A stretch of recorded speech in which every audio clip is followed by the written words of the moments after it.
가장 뜨거운 이슈를 전문가와 함께 진단해보는 뉴스메이커 시간입니다. 오늘은 신동준 21세기 정경연구소장, 김성수 시사평론가 두 분 모셨습니다. 어서 오십시오. 네, 안녕하세요. 박근혜 대통령의 지지율이 소폭 반등했습니다. 엄밀하게 얘기하면 하락세가 멈춘 것 같은데요. 소장님, 아무래도 메르스 사태의 진정세가 영향을 미쳤다, 이렇게 봐야 되겠습니까? 그러겠죠. 이게 여론조사라는 게 이제 조사 방법에 따라서 여러 가지 결과가 다르게 나옵니다만 하여튼 하나의 트렌드를 나타내는 건 맞아요. 근데 저는 뭐 29% 최저에서 이러는데 저는 기본적으로 박근혜 대통령을 믿는 사람들이 말이죠. 네. 소위 얘기하는 콘크리트 지지층.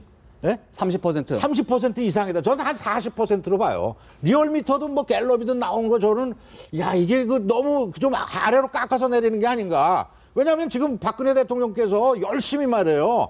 자기 온몸을 내던져서 정말 조국과 결혼한 요번 정말 불행하게도 안팎으로 국회법 사태니 메르스 사태니 이래가지고 저건데 하여간 애쓰신 저건데 말이에요. 이거 네. 메르스 이게 좀 너무 장기화하는 게 아닌가. 상당히 좀 곤혹스러운 입장인데 국민들도 이제 대통령이 아무리 열심히 하려고 해도 감기라는 게 이게 약이 없어요. 그러니까 초동 잘못한 건 맞습니다만 네. 이 기본적인 저거는요. 요번에 이걸 전화 계기로 삼아가지고 보사부를 좀 단단히 새롭게 정립하는 이 계기로 좀 삼아야 되지 않을까 이렇게 생각합니다. 어쨌든 정확하게 보시기에는 메르스 진정 사태는 대통령이 그렇죠. 어떻게 할 수 있는 손쓸 일이 그렇죠. 아니다, 불가항력적이다. 예. 김평론가님 어떻게 평가하고 계십니까? 메르스 사태는 당연히 대통령께서 사과를 하고 국민들 앞에 이렇게 위기에 무능했던 정부의 총책임자로서 자기 책임을 인정해야 된다고 생각합니다. 그렇지만 지금 현재 다행히 메르스 사태가 이번에 일부 언론에서도 지적한 바가 있지만 국민들의 아주 선제적으로 이고 효율적인 그런 시민의식이 발휘되면서 실제로 또 헌신적인 의료진들의 노력 때문에 메르스가 잡히고 있는 그런 모습들을 좀 보이고 있지만 네. 실제로 보건복지부에서는 지금까지도 방역에 있어서의 여러 가지 구멍들을 보이고 있는데요. 예를 들어서 지금 14일이 지나서 열흘이 지난 다음에 확진이 나온 환자가 둘이나 생겼어요. 네. 이렇게 되면 속설인지 정말 정설인지 모르는 2주라는 그런 잠복기에 대한 맹신이 과연 어떤 재앙을 초래했는지 이런 부분도 따져봐야 되는 것 아니겠습니까? 네. 그런 상황인데 대통령께서는 지금 메르스에 대한 언급들은 이제 거의 안 하시고 가뭄을 돌아보러 가셨단 말이에요. 이런 모습들은 사실은 메르스 네. 사태에서 발을 빼려고 하는 그런 모습이다. 그런데 그런 발을 빼려고 하는 모습들이 실제로는 뉴스에서 이름이 빠지게 만들지 않습니까? 그렇게 되면 사실은 언급이 덜 되는 만큼 관심에서 멀어지니까 네. 여론조사에서는 그런 부분이 소폭 반영된 반등이 것 되는 아니냐. 그런 형태로 나타날 수가 있는 거죠. 그런데 국가 지도자로서는 조금 비겁한 그런 태도가 아닌가 하는 생각을 하고 있습니다. 그 표현을 비겁한 이렇게 하시면 안 되고 보는 각도에 따라서 이제 여러 가지가 있을 수 있는데 국가 통치 차원은 좀 다릅니다. 네. 이걸 갖다가 지금 서울시장처럼 나가지고서 준선지 상황이라 가지고 20조 원이 날라갔어요. 외국에서 들어올 돈이 날라간 겁니다. 네. 한 달도 안 된 사이에. 그리고 더 객관적으로 보자면은 지금 홍콩 감기 경우는 일주일 됐는데 수십 명이 지금 죽었다고요. 반년 내에 홍콩에 지금 사망자가 500명이 넘고 있습니다. 예? 금색이 들어와서 100만 명을 돌파한다는 얘기까지 있는데 감기라는 바이러스는요, 약이 없어요. 계속 변화하고 이러기 때문에. 그래서 이거는 대처를 좀 잘해야 되는데 아무리 선진국이라 해도 좀 뚫리는 데가 있어요. 그래서 요번 계기로 아까 네. 말씀하셨듯이 네. 보건당국, 보사부에 저는 아까 김 선생님 얘기에 상당히 찬동하는데 이게 물갈이 좀 상당 부분 좀 해야 되겠고 네. 차관을 하나 또 말이죠. 지금 보건 말고 복지 말고 보건에도 하나 좀 두 차관제로 가는 게 바람직하지 않겠느냐 이런 생각을 갖습니다. 저는. 어쨌든 벌어진 일인 만큼 이제 수습이 더 중요하다, 그런 말씀을 그렇죠. 하시는 것 같은데 아까 우리 소장님 말씀하셨던 이제 박원순 시장의 말씀을 하셨는데 사실 이번 여론조사에서 또 눈에 띄는 게 박원순 서울시장이 지금 한 3주 연속 1등, 여론조사 1위, 대선 지지도 1위를 달리고 있거든요. 이런 현상에 대해서는 어떻게 평가하십니까? 그러니까 박 시장이 만약 그걸 의도로 지금 보시면 그러니까. 6월 첫째 주에서 지금 두째 주, 셋째 주에서 지금 계속 반등세를 보이거든요. 부동의 1위였던 김무성 시장 대표 같은 경우는 이제 정체세고 또 문재인 대표도 역시 계속 정체세인데 불구하고 유독 박원순 서울시장만 6월 첫째 주부터 반등세란 말이죠. 이거 어떻게 평가해야 됩니까? 그러니까 밤에 말에 심야에 그냥 서울 시민들 다 깨워가지고 한 그게 일정 부분 포퓰리스트적 접근이 저는 먹힌 게 아닌가 이런 생각도 들어요. 여론에 주효했다. 그렇죠. 큰 틀에서 보면 지금 경제를 아주 그냥 망가뜨린 거. 지금 명동 나가보세요. 싹 저거됐잖아요. 초토화됐어요. 강남 초토화됐지. 결과적으로 뭡니까? 나라 경제 곤두박질 치는 거란 말이에요. 그러니까 큰 틀에서 본다면은 국가 전체 차원에서 이걸 또 정부하고 좀 상의돼야 되는데 이 사람은 뜬금없이 이래가지고 지금 본인은 인기가 올라간 건 맞아요. 그러나 큰 틀에서 앞으로 이 사람 뭐 대권까지 꿈꾸는 사람이잖아요. 그러니까 이런 식으로 접근하면 국민들이 신뢰하겠어요? 네, 저는 이게 좀 문제가 있다고 보는 거예요. 그러니까. 기본적으로 이 여론조사를 보면 메르스 사태에 어떻게 대응하느냐에 따라서 여론의 지지도가 달라지는 것을 볼 수가 있습니다. 실제로 보면 메르스는 독감에 불과하다 뭐 이런 식으로 대수롭지 않게 봤던 김문수 지사 같은 경우 계속 하락세를 면치 못하고 있죠. 그리고 김무성 의원 같은 경우는 김무성 대표 같은 경우는 6월 첫째 주 이후에 둘째 주, 셋째 주로 이렇게 가면서 약간 내려갔다가 다시 반등하는 모습을 보이잖아요. 이건 적극적으로 메르스 현장에 나서서 자기가 안심을 시키겠다라고 하는 의지를 몸으로 보여줬기 때문입니다. 이런 행보들이 사실은 포퓰리즘적인 행보라고 볼 수가 있지만 그런 것들이 여전히 지도자로서의 덕목이라고 읽혀지는 것이죠. 그래서 그것이 반영이 되고 있는 것이고 박원순 시장 같은 경우는 사실 굉장히 준비가 충분히 잘 되어 있는 상태에서 선제적으로 대응을 갖다가 전환을 했느냐 아니냐에 대한 논란들은 있을지 모르지만 국가는 위기 상황에 이렇게 대처해야 된다라는 모범을 보여줬다고 국민들이 인정을 하고 있는 것이고요. 그리고 우리 선생님께서 계속 20조 얘기를 하시는데 20조를 날아가게 한 거는 사실은 보건복지부의 초동 대응의 실패와 그 이후에 벌어진 헛발질들입니다. 사실 이번에 문화체육관광부에서도 내놓은 720억 그 대응 같은 경우도 보면 다 융자잖아요. 이런 그야말로 헛발질. 그리고 뭐 메르스 안심보험 같은 경우는 실제로 한국이 메르스 국가라고 하는 걸 낙인 찍는 그런 정책입니다. 그런 정책을 내세우면서 부실해지는 그리고 제대로 대처를 못하는 모습들이 있어서 외국 관광객들이 12만 명이나 취소하는 사태가 벌어진 거지 서울시장의 대처처럼 했더라면 그걸 우선적으로 했더라면 이렇게 벌어지지가 않죠. 실제로 중국에서 우리한테 요구하고 있는 것은 메르스 정보에 대해서 공유해달라는 것인데 심지어는 샘플까지 처음에는 공유를 하지 않으려고 했던 모습들이 있었습니다. 그래서 중국에서 자체적으로 자기 나라로 왔던 한국 환자에게서 샘플을 채취해가지고 조사를 하거나 하는 모습들이 보이지 않았습니까? 그러니까 이런 모습들은 전반적으로 우리가 위기가 있었을 때 지도자라면 어떻게 해야 될 것인가 하는 그런 그 질문에 대한 대답을 요구하는 것이고 그 대답을 국민들은 저렇게 지지로서 반영을 하고 있다 이렇게 볼 수가 있겠습니다. 그러니까 단기적으로 제 말씀은 메르스 이거에 대해서는 요번 사태 끝나면요 엄중히 책임을 물어야 되고 두 번 다시 이런 일이 안 나도록 튼튼히 방비책을 만들어야 됩니다. 그건 기본인데 다만 큰 틀에서 볼 때 대통령에게 모든 거를 궁극적인 책임은 대통령이 지는 거지만 세월호 건이든 이번 메르스 건이든 전부 대통령한테 다 본다면 대통령이 뭐 전지전능한 분도 아니고 그걸 노력을 안 했다는 문제가 됩니다만 이번 경우도 사실은 서울시장의 선제적인 적으로 했으면 모르겠지만 이거는 인기 영합적으로 해가지고 국가 경제에 타격을 준 건 분명한 사실입니다. 그리고 아니 비상사태 준 전시 상황이라고 터뜨려가지고 거기다가 수방사령관도 부르고 이게 뭡니까 그러면은 큰 틀에서요 통치 차원에서 이렇게 보면요 이건 모반 혐의로 걸 수도 있는 사안이에요.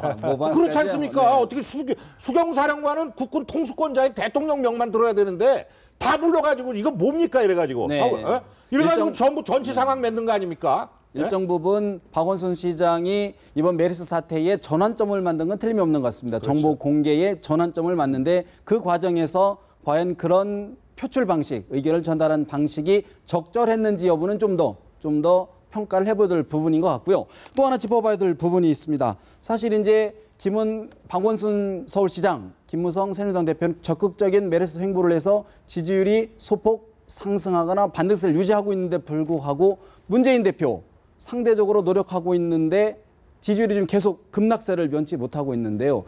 김평훈 의원님, 이건 어떤 차이가 있다고 봐야 될까요? 기본적으로 문재인 대표의 행보를 보면 일관되지 못하다는 그런 생각들이 많이 들거든요. 실제로 단일한 이슈 안에서 자기가 주도해 나가는 그런 모습들을 보이지 않고 눈앞에 어떤 현상들이 벌어질 때마다 거기에 대증적으로 이렇게 어떤 태도들, 어떤 그 대안의 제시들 이런 것들이 나오고 있는 모습을 많이 보이고 있어요. 이번에 성명 같은 경우도 성명 안에서 굉장히 중요한 얘기를 했습니다. 여야와 정부 정부가. 그리고 모든 그 민간인들도 함께 논의를 할 수 있는 그런 대책 회의를 만들자. 이 얘기를 한 주 전에는 하셨어야죠, 실제로. 그런데 지금 그 대통령께서 네. 메르스 사태에서 이제 발을 빼는 그런 모습들을 보이니까 거기에 대한 대증적인 어떤 제안으로서 이렇게 성명을 내신단 말이에요. 이런 부분들이 실제로 우리가 이제 지도자로 이렇게 누구를 갖다가 인정을 할 때는 보면 특별한 어떤 상황 속에서 자기의 소신과 정책적 대안이 어떻게 관철되는지를 보는데 그런 네. 일관성에서 김무성 대표나 박원순 시장은 줄기차게 보여준 면들이 있어요. 특히 또 예. 이재명 시장 같은 경우도 그런 모습들이 보여졌는데 지금 하락을 면치 못하고 있는 분들, 뭐 안철수 그 전 대표라든가 그리고 지금 김문수 그 지사라든가 이런 분들은 다 일관적이지 못한 모습들을 보이고 있어요. 다분히 이제 상황이 돌아가는 거에 따라서 자기 태도들이 조금씩 바뀌고 있다는 거죠. 이렇게 되면 불안함을 느낍니다. 그러니까 그런 측면에서 문재인 대표가 확실한 신뢰를 보여주지는 못했다. 그리고 또 한편에서는 박원순 시장이 이렇게 올라가고 있을 때 거기에 네. 힘을 실어주는 행보를 하다 보니까 문재인 대표를 지지하는 표들이 박원순 쪽으로 좀 올라간 면들도 있다. 이렇게 분석할 수 있겠습니다. 지금도 보면은 지지율 가운데 보면 일부에서는 문재인 대표가 기존에 부동의 1위를 달리던 그 지지율이 박원순 서울시장으로 가고 있다 이렇게 분석하는 시각도 있지 않습니까? 그러겠죠. 근데 이게 더 근본적인 문제로는 이게 전체의 응답자의 쉐어가 몇 프로나 되느냐. 이게 회수율이 얼마 안 될 겁니다. 네. 얼마 안 되는 거 가지고 맨날 이거 뭐 도토리 키재기로 누구 하는데. 지금 회수율이 한 20% 되는 거예요. 그러니까 이게 네네. 일희일비할 필요가 없다 이거죠. 그러나 지금 문재인 씨 얘기가 나와서 그런데 문재인 대표죠. 그분 네. 경우는 단순히 이거 메르스 이거 차원이 아니라 지난번 재보선 때의 그 리더십의 파괴, 리더십 붕괴됐다고 저는 봅니다. 네. 예? 거기서 자기 사람들 다 앉혀가지고 다 깨졌잖아요. 시체 말로. 그래가지고 뭐 저 동교동에서 나가라면 마라 비노기에서 난리 나는 거니까 수습해가지고 지금 엉거주춤 가는 상황이에요. 그러니까 이 사람의 리더십에 대한 근원적인 의혹에서 이런 점수가 낮게 나오는 거지. 예. 단순히 메르스는요 객관적으로 볼 때는 저는요. 문재인 씨가 잘했습니다. 스탠스가. 오히려 잘했다. 오히려 잘했어요. 근데 괜히 지금 안철수 씨가 막 그 서울시장 박원순 씨 올라가니까 지금 급해가지고 그러는데 그러면 안 돼요. 그러면 뒷상투 잡는 겁니다. 오히려 문재인 그렇죠. 대표 자기가 스탠스를 큰 유지해야 틀에 된다. 대권적으로 지난번은 그런 적오고 앞으로 또 한다 그러면요 큰 디자인 그랜디 디자인에 따라서 터벅터벅 이렇게 가는 모습 보여줘야 돼요. 네. 그러니까 거기에 뭐 안다라는 식으로 이렇게 뭐 바쟁이고 이러면요. 그러면은 더 양측에서 점수 더 깎이는 겁니다. 제가 볼 때는 지난번 스탠스가 맞습니다. 지난번 스탠스 그렇죠. 여야가 다 크게 국가 대통령을 중심으로 이 합의로 해서 국가 총체적으로 대처하자. 이렇게 하는 게 맞지. 무슨 반란군 괴수처럼 막 저녁에 말에 비상계엄령 때리는 것처럼 그 사람이 대통령이에요? 아니 그거 좀 진짜 네. 반란해요. 제가 볼 때는. 그런 식으로 해서 점수 올라가 봐야 곧 떨어집니다. 문재인 씨도 큰 틀에서 거부를 걷는 이런 대권주자 전에 네. 또 앞으로 할 이런 모습을 보여줘야지 이런 거 작은 이거에 인기에 영합해가지고 말이야 점수 떨어졌다고 바쟁이고 이런 모습 보여주면 안 된다 안 이거죠. 된다. 오히려. 어쨌든 뭐 그런 몫은 시청자뿐만 아니라 이제 국민들이 표로서 심판해야 될 부분인 것 같고요. 사실 메르스 못지않게 정가에 또 하나의 시한폭탄이 있죠. 바로 국회법 개정안 거부권 여부가 이제 아무래도 초미의 관심사인데 청와대가 국무회의를 당초 내일이죠. 23일에서 목요일인 25일로 이틀을 연기를 했습니다. 약간의 시간을 갖고자 하는 그런 뉘앙스가 느껴지는데 우리 김평론가님 사실 좀 지금 예측하기는 어렵지만 박 대통령 거부권 행사할까요 안 할까요? 저는 행사를 하는 순간 네. 그다음부터는 조기 레임덕이 들어가서 정말 식물 청와대가 될 거라고 봅니다. 그렇기 네. 때문에 거부권을 행사하자라고 하는 그런 일각의 의견들을 활용을 해서 정치권에 대한 엄포를 하고 있고 아직까지 권력의 중심이 나다라고 하는 걸 보여주고 있는 그런 상황이라고 보지 예. 실제로 거부권을 행사할 거라고는 저는 생각하지 않는데요. 예. 몇 가지 이유들이 있는데 지금 현재 이 국회법이라고 하는 것이 기본적인 전체의 국민들의 삶의 질을 쥐고 흔드는 이슈가 아닙니다. 이런 이슈가 아닌 것들을 가지고 어떤 아주 도발적인 그런 정치적 선택을 했었을 때 그 책임은 전부 다 고스란히 그 선택을 한 사람한테 오기 마련입니다. 대표적인 게 대통령에 대한 예전의 탄핵 같은 그런 거였는데 지금 현재도 국회법 개정 갖고 힘겨루기를 하는 것들이 실제로 국민의 삶의 질에 어떤 도움을 주겠어요? 메르스 사태가 이게 벌어지고 있는데도 이 부분을 갖다 박 대통령이 굉장히 고집하는 모습들을 보이니까 실제로 엄청난 속도로 지지율이 빠져나가는 걸 경험하지 않았습니까? 네. 그런데 만약에 지금 현재 이제 그나마 소강 국면에 접어든 상태인데 여기서 다시 국회법을 가지고 재점화하면. 확실하게 재점화를 시키면 더 물밀듯이 지지율이 빠져나가고 그 이후에는 동력을 상실하게 되는 모습들이 보일 수 있다는 것이고요.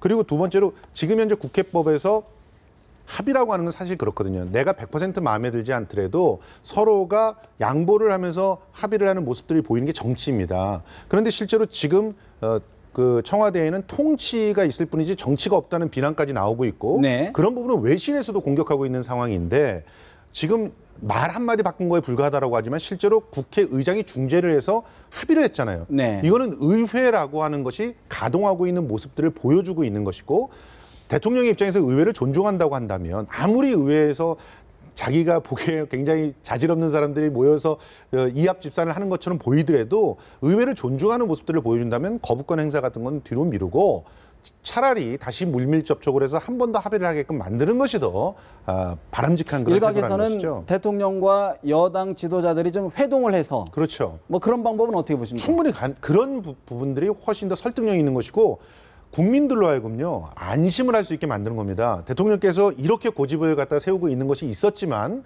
지금 위기적인 상황을 놓고 특히나 조금 있으면 또 8.15 오면서 이제 좀 그 굉장히 큰 한일 관계의 변화들도 선제적으로 광복 얘기를 70주년. 광복 70주년도 네. 해야 되는 상황 아닙니까? 그런 상황이 있기 때문에 그 여권의 지도자들과 필요하다면 야권의 지도자들까지 까지도. 만나서 네. 어느 정도 합의되는 그런 모습들을 보여주면서 존중하는 태도를 취해야지 그거는 전혀 네. 어떤 그 대통령의 위신이나 청와대 하고는 입장에 그 공격을 가하는 태도가 아니거든요. 아니다. 오히려 그런 부분을 통해서 국민들은 안심을 할 것이고 대통령에 대한 지지율이 올라갈 거라고 봅니다. 사실 반대 논리도 많지 않습니까? 아니, 반대 논리가 아니라 우리 김 선생님은 어떻게 세상 일을 거꾸로 그렇게 보시는가? 저는요 지금 박 대통령께서 다다익선 표현하듯 조조익선이야. 빠르면 빠를수록 좋아. 이거는 단호한 모습을 갖다가 대통령이 보여주지 않으면요 곧바로 레임덕에 들어갑니다. 아, 오히려? 정반대로. 그러니까 지금 김 선생님 네네. 얘기한 정반대로. 아니 여야 협상을 하지 말라는 게 아니잖아요. 대통령께서. 이거를 지금 국민 공무원 이게 혈세를 마구 쏟아넣으니까 네. 합리적으로 고쳐라 이랬는데 지금 뭡니까? 국민연대 해가지고 다시 빠꾸 된 겁니까? 네네네. 다시 들어갔죠. 그랬더니 또 요번에는 엄하게 말이죠. 지금 뭐예요? 국회법 들고. 개정안. 이게 지금 뭡니까? 김무성 대표가 아주 전적인 난 책임이 있다고 봅니다. 여당 대표로서. 네. 그러니까 지금 대통령이 그러면은 이병기 실장 통해 가지고 저 공무원법이 늦춰져도 좋으니까 이것만은 안 된다. 그럼에도 네. 불구하고 유승민 원내대표하고 이렇게 한 거 아닙니까? 이거에 대한 책임을 져야 됩니다. 분명히. 그럴 경우에는 여권의 파열. 할 건 해야죠. 해야 될 때 안 하면요. 네. 많은 선현들이 그러고 마키아벨리가 얘기했듯이 이거는 곧바로 레임덕 들어가서 죽는 겁니다. 대통령이 군주가 경멸과 그 비난의 대상이 되는 순간, 경멸의 대상이 되는 순간 끝나는 겁니다. 네. 그러니까 내일이라도 바로 국내에서 해야 되고 여당의 당정회의도 할 필요가 없습니다. 분명히 신호를 보내줘야 돼요. 책임을 물어야 됩니다. 네. 그러니까 정의아 의장이 단언코 얘기를 했는데 그럼 한번 여야 합의해서 한 걸로 해보라 말이죠. 3분의 2 통과. 이건 야합입니다. 대통령제 하에서 대통령령마저도 국회가 심사하겠다. 헌법재판소 대법원은 왜 존재하는 거며 대통령 후에 서울시장이 존재하고 국회의장이 있는 겁니까? 이거는 국민들을 갖다가 무시하는 거고 헌법 파괴 행위예요. 네, 알겠습니다. 대통령은 내일 모레도 바로 이거 거부권 반드시 해야 됩니다. 제가 지체할 볼 때. 시간이 없다. 저는 몇 가지 그 민주주의 원칙을 확인했으면 좋겠습니다. 지금 군주제 국가가 아닙니다. 대통령제는 민주주의의 원칙 하에서 권력을 이양받는 국민으로부터 받아서 운영을 하는 거기 때문에 국민의 뜻은 물어야 되고 국민의 뜻은 국회를 통해서 반영되는 겁니다. 그런데 국회를 무시하는 것이 그리고 군주제를 얘기를 하시면서 지금 이렇게 얘기하시는 거는 민주주의의 질서를 파괴하자고 하는 얘기고요. 그건 독재죠. 뭐 강조를 하시다 보니까 그런 그러니까 말씀하신 거거든요. 기본적으로 대통령령은 법률 밑에 있는 겁니다. 안 그러면 그래요. 아니, 대통령은 대통령령이라고 하는 것은 네. 법률 밑에 있어요.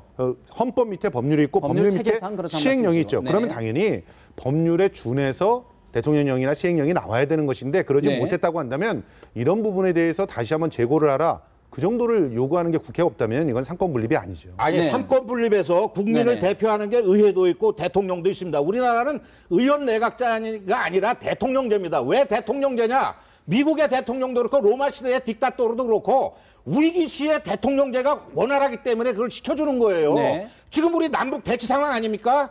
이런 상황에서는 지금 어떤 일이 도발적으로 일어날지 모르기 때문에 명령권이 한 곳에서 나와야 그게 된다 그래서 대통령제로 간 거예요. 네. 제2공화국 때 얼마나 어려웠어요. 망하기 직전이니까 5.16 혁명 일어난 거 아닙니까? 뭐 쿠데타 형식이지만 네. 지금 마찬가지 아닙니까? 대통령제 필요성이 그래서 헌법학자들도 다 동의하는 거고. 네네. 그러니까 이 상황에서 지금 우리나라를 끌고 나가는 건 뭐니까 대통령이 끌고 나가는 거예요. 네. 비상 상황에서 지금 이런 식으로 대통령을 여당이라는 게 말만 여당이 대통령 뒷다리를 잡는 야당과 동조하는 모습 보이면은 여당 대표가 여당 대표가 아니고 여당 원내대표가 원내대표가 아닐 때는 책임을 물어야죠. 당연히. 네. 그럴 힘이 있을까요? 대통령이 지금 현재 상황에서? 아니 그렇죠. 이렇게 단호하게 팔을 잘라내는 아픔을 각오하셔야 됩니다. 어차피 지금 3년 동안 경제 활성화법 한 건도 통과 안 됐지 않습니까? 선진화법 때문에. 네. 야당이 주도하는 저거 아닙니까? 지금 원내대표가 여당이라고 끌고 가고 또 대표가 여당 대표라고 하는데 한 번도 대통령의 뜻에 맞춰서 해준 적 있습니까? 오히려 지금 대통령의 뭡니까? 염장 지르는 짓만 했지. 네. 예, 사실은 사실관계는 좀 다른 부분들이 있는 것 같고요. 실제로 국회 선진화법 때문에 네. 그 경제활성화법이 통과되지 못한 그런 부분은 거의 지금 현재로서는 거의 없어서 오히려 야권에서는 야당이 제대로 자기 구실을 못하고 있다라고 얘기를 하고 있는 상황이고 지금 그런 전반적인 네. 그 민주주의의 원칙조차도 훼손되고 있는 상황이 아닌가 하는 것이 전 세계가 우려하고 있는 그런 부분들이기 때문에 이 부분을 가지고 네. 길게 논할 수 있는 상황은 아닌 것 같은데요. 근데 김 의원님 그런 부분 있지 않습니까? 예. 새누리당 내에서 지금 기류가 예. 예전엔 좀 강경했지만 이제 대통령이 재의결을 요구를 하면 재부의를 하지 않는 쪽으로 가는 쪽 좀 기류가 좀 잡히는 거 아닙니까? 실제로 그거는 대통령께서 그렇게 고집을 세우고 있기 때문에 그 네. 부분을 공격함으로써 여권이 분열되는 걸 막겠다라고 하는 고육지책이죠. 네. 그러니까 여기서는 사실은 어른이 결자해지를 해주셔야 되는 거죠. 실제로 그 나라의 지도자로서 그리고 그 청와대의 어떤 일련의 그 불편함이 생기더라도 그것이 국민들의 뜻이고 국민이 뽑아놓은 의회의 뜻이라고 한다면 그런 부분을 존중할 수 있는 아량과 배포가 있어야 그걸 지도자라고 할 수 있지 않겠습니까? 네.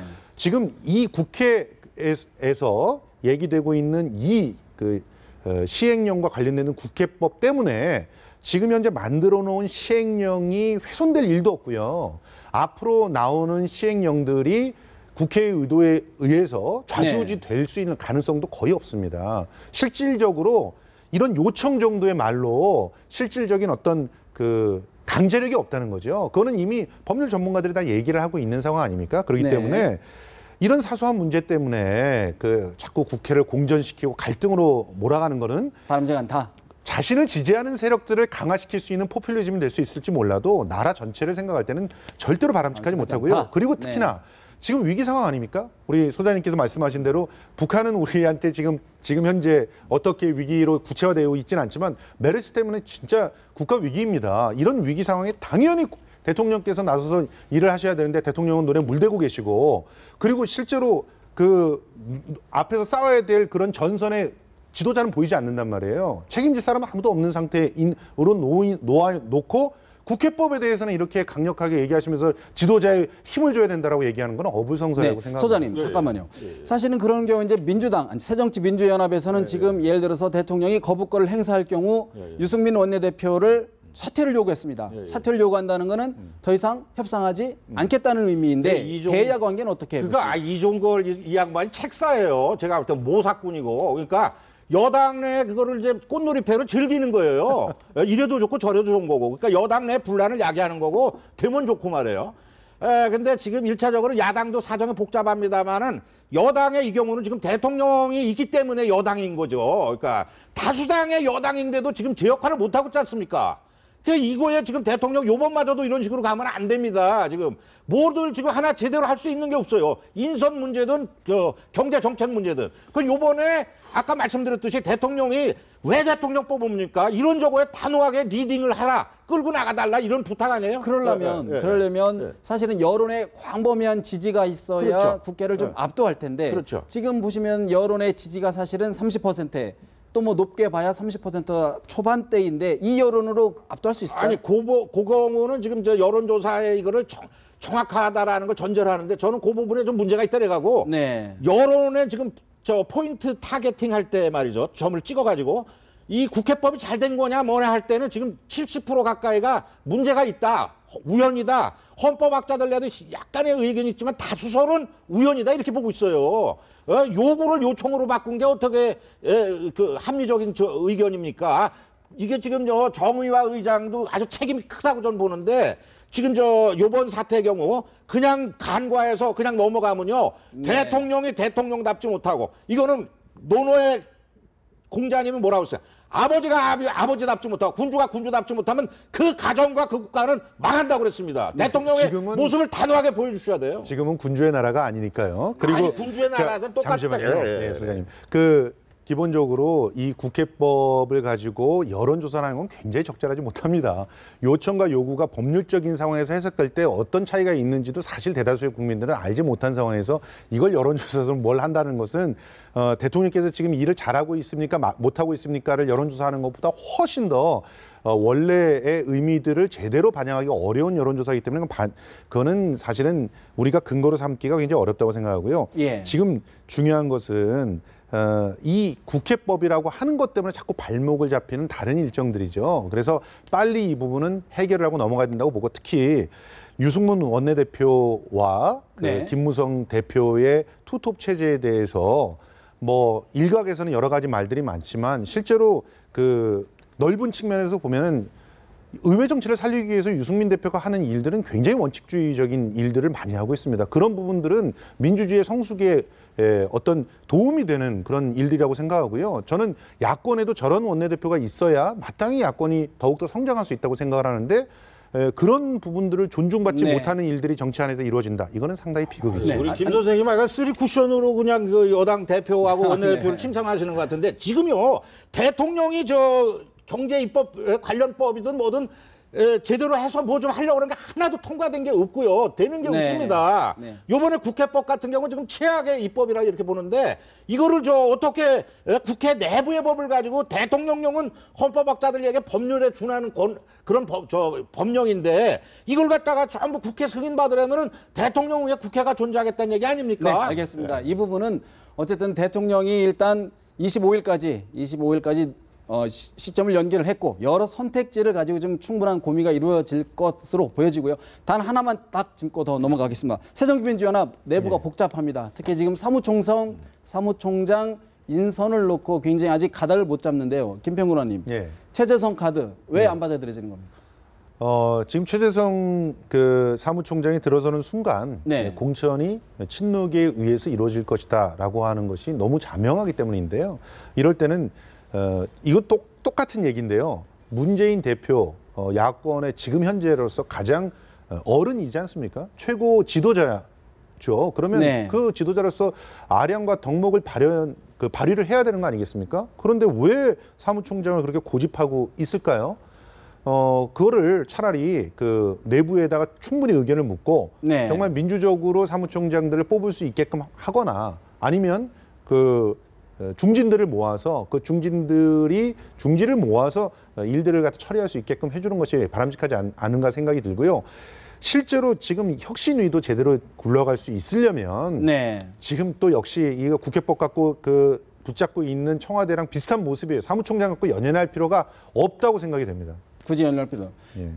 그러니까 이게 뭐 복잡하게 보지 마시고 네, 쉽게 네. 얘기합시다. 네. 6, 7개월 아니 내년 뭐 1년도 안 남았어요. 10개월 정도 총선이에요. 남았습니다. 네. 총선의 공천의 이 문제입니다. 이게 정치인들은 그게 생명줄인데 지금 그게 파워 스트락을 지금 빚어진 거예요. 야당.